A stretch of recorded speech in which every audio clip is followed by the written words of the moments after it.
I was in the field, a commissioned Biafran officer in the Biafran army. And I have said it affected me very much.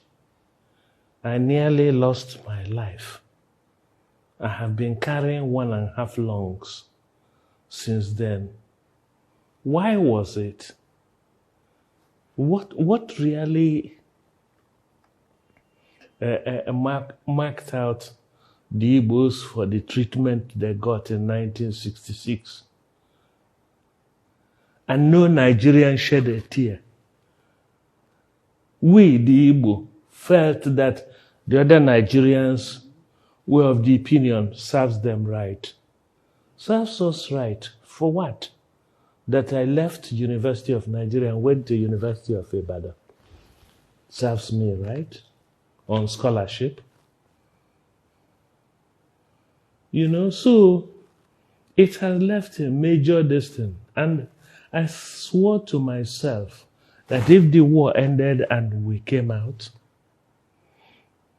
I would try as fast as I could to complete my education and then devote the rest of my life to nation building.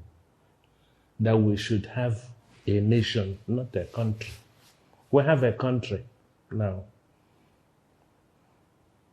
And so, when I say it's a DNA test, when the Igbo man wants to be president, wants to be chief of army staff, wants to be inspector general of police, wants to be controller general of customs, wants to be, it evokes some fear.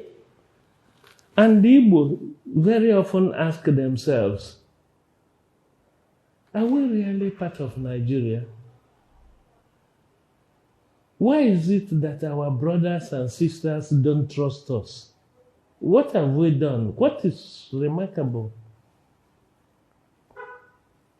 And yet when it concerns others, the Igbos say, yes, it is the proper thing, it's right, it's just. I mean, Obasanjo was in prison and by evil forces, you know? He wasn't there when we formed the PDP. The chief architect of founding of PDP was Ekweme. And one of the most important factors in the founding of PDP was power shift. Presidency shall rotate between the North and the South. That was what was in the draft constitution that would have been promulgated by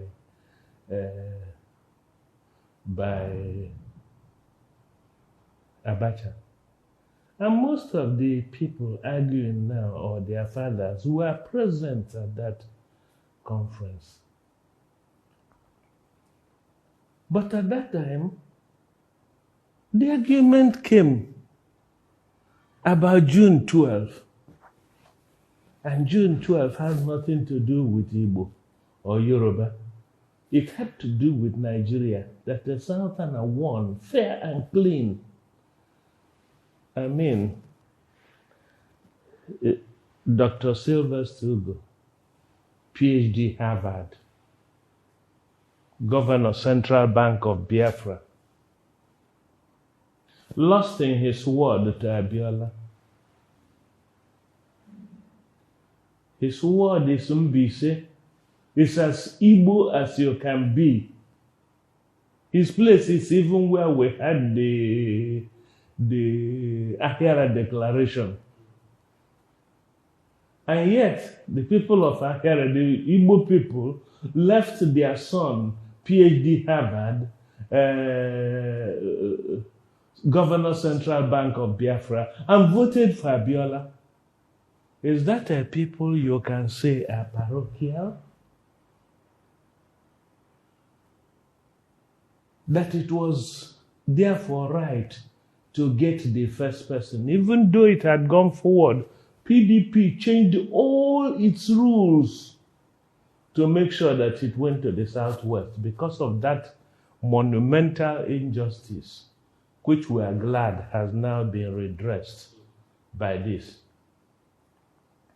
Why is it that when we can show empathy and sympathy for the Southeast, when it comes to the Southeast,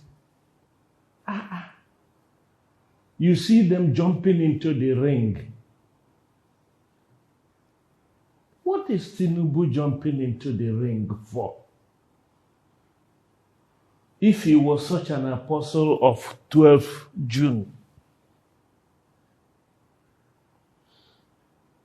can't he show some consideration? When his seat was threatened, the Igbo in Lagos helped sustain him. He was the only governor that survived. I know. And he knows I know. Because I drove with him in the front seat of his car to solicit Igbo support. The Igbo supported him. Why can't he show some consideration? Every person knows that the support that put Jonathan on seat and kept him on seat was the Igbo support. The 95%, 5% that is used to punish the Igbo now, that they will not see anything at all in their fatherland, is because the Igbo gave 95% to Jonathan and 5% to President Buhari. And the Igbo have no regrets about it because they felt it was the right thing to do and the proper thing. But it comes to the turn of Ndi Igbo. At a stage, it was even touted that Jonathan might run. What is all this for? To stop Ndi Igbo from running. It's a simple arithmetic. It is right before God. So it should be right before man. That's why I say, so the Igbo have become insular. Even the most, I want to dare and see which Igbo elite, the most detribalized Igbo in Nigeria and diaspora, who can get up and speak against Nnamdi Kanu. That's what they expect. But it will not happen. Nobody will speak against him. Because I remind them of one of the most famous personalities I respect. If you remember American civil rights, the American black was only started voting in the 60s. But if you remember, there's a woman, or there was, she's dead. If you remember, Rosa Parks.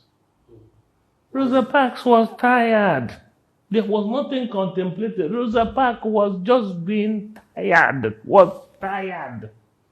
and sat there and refused to get up when a white boss came in and refused. And that was it. And the civil rights. And Martin Luther King took over. And I know that one of his most famous speeches was, "We are here this evening to say no. We are here this evening to say no We're tired of being mashed upon. We're tired of being trodden upon. And the Montgomery bus boycott took on. That same Rosa Parks said, one of her most famous quotes, she said, and I quote, "I am in favor of anything that my people do to show that they are not happy with the treatment they are being given by their fatherland, America."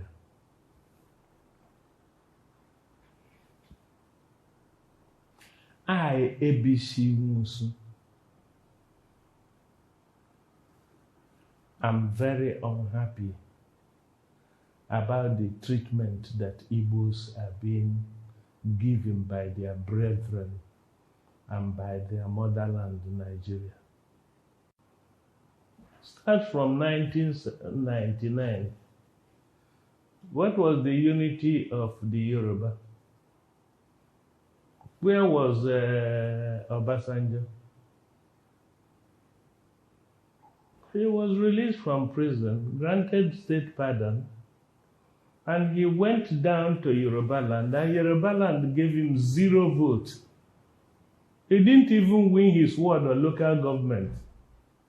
PDP changed the laws. The laws were if you didn't win your ward, you didn't win your local government, you wouldn't be eligible even to buy from.